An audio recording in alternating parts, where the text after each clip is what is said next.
Assalamualaikum warahmatullahi wabarakatuh. Perkenalkan, nama saya Rian Fadila Silva.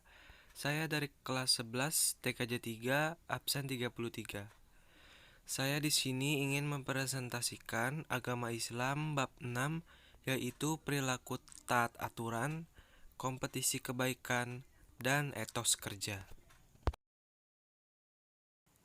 A.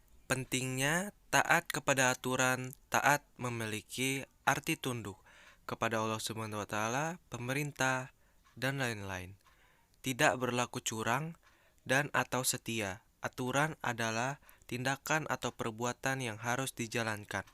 Taat pada aturan adalah sikap tunduk kepada tindakan atau perbuatan yang telah dibuat baik Allah Subhanahu wa taala, nabi, pemimpin, atau yang lainnya. Contoh, tidak mengerjakan suatu hal yang dilarang oleh Allah Subhanahu wa taala, menaati semua peraturan dan perintah Allah Subhanahu wa taala, seperti sholat, mengaji, berbuat kebaikan, dan tidak bergibah. Dalam Islam terdapat tiga tingkatan objek ketaatan. Ketiganya adalah Allah Subhanahu wa taala, Rasulullah Shallallahu alaihi wasallam, dan ulil amri. Hal ini tertera dalam Al-Qur'an surah An-Nisa ayat 59, yang artinya, wahai orang-orang yang beriman, taatilah Allah dan taatilah Rasul-Nya dan ulil amri di antara kamu. Kemudian, jika kamu berselisih pendapat tentang sesuatu, maka kembalikanlah ia kepada Allah dan Rasul. Jika kamu benar-benar beriman kepada Allah dan hari kemudian, yang demikian itu lebih baik, utama bagimu, dan jalan tiga terbaik. B. Kompetisi dalam kebaikan.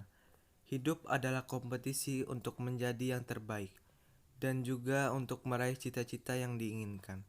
Namun sayang, banyak orang terjebak pada kompetisi yang hanya memperturutkan hawa nafsu duniawi dan jauh dari suasana rohani.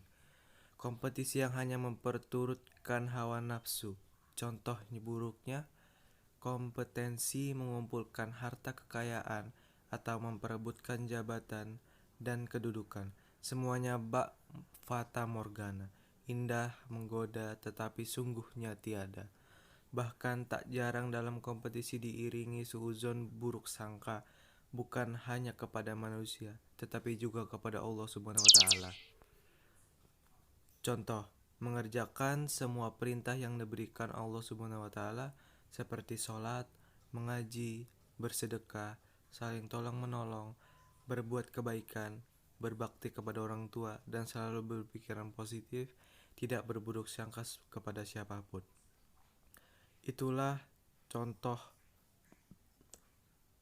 kompetisi dalam kebaikan. Dalam surat Al-Baqarah ayat 148, yang artinya, dan bagi tiap-tiap umatnya ada kiblatnya sendiri yang ia menghadap kepadanya.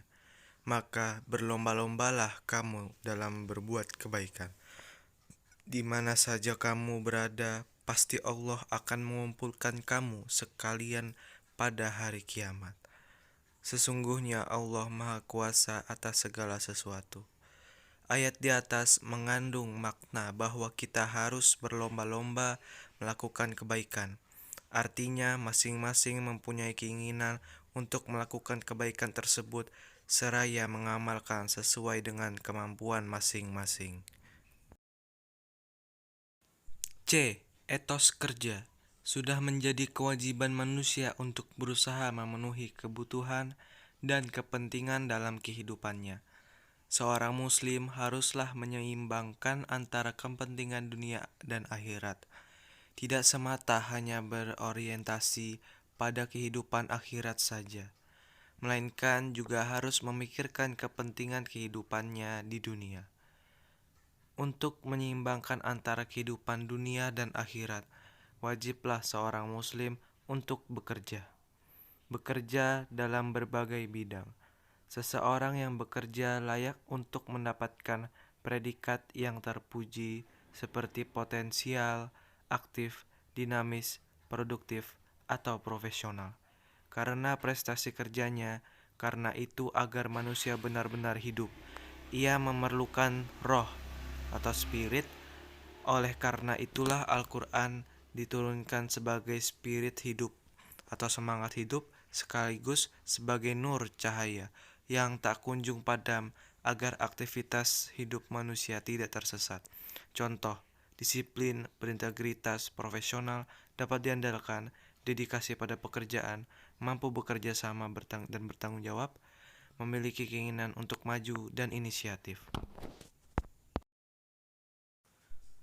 Kerja keras adalah usaha maksimal untuk memenuhi keperluan hidup di dunia dan di akhirat, disertai sikap optimis. Setiap orang wajib berikhtiar maksimal untuk memenuhi kebutuhan hidup di dunia dan akhirat. Kebutuhan hidup manusia baik jasmani maupun rohani harus terpenuhi. Kebutuhan jasmani antara lain makan, pakaian, dan tempat tinggal. Sedangkan kebutuhan rohani diantaranya ilmu pengetahuan dan nasihat. Kebutuhan itu akan diperoleh dengan syarat apabila manusia mau bekerja keras dan berdoa, maka Allah pasti akan memberikan nikmat dan rizkinya. Firman Allah Subhanahu wa taala, artinya sesungguhnya Allah tidak akan merubah keadaan suatu kaum sehingga mereka mengubah keadaan yang ada pada diri mereka sendiri. Quran Surah Ar-Ra'd ayat 11. Merujuk pada saat Al-Quran di atas, maka setiap manusia haruslah mengusahakan untuk kehidupannya, tidak sekedar menunggu rezeki dari Allah dengan berpangku tangan saja. Adapun apabila manusia bekerja keras, maka akan memperoleh beberapa manfaat, antara lain mendatangkan pahala karena pekerja keras, merupakan ibadah kepada Allah Subhanahu wa taala, meningkatkan kesejahteraan dan mewujudkan cita-cita atau tujuan hidup. Sekian presentasi dari saya, kurang lebihnya mohon maaf. Wabil taufik wal hidayah. Wassalamualaikum warahmatullahi wabarakatuh.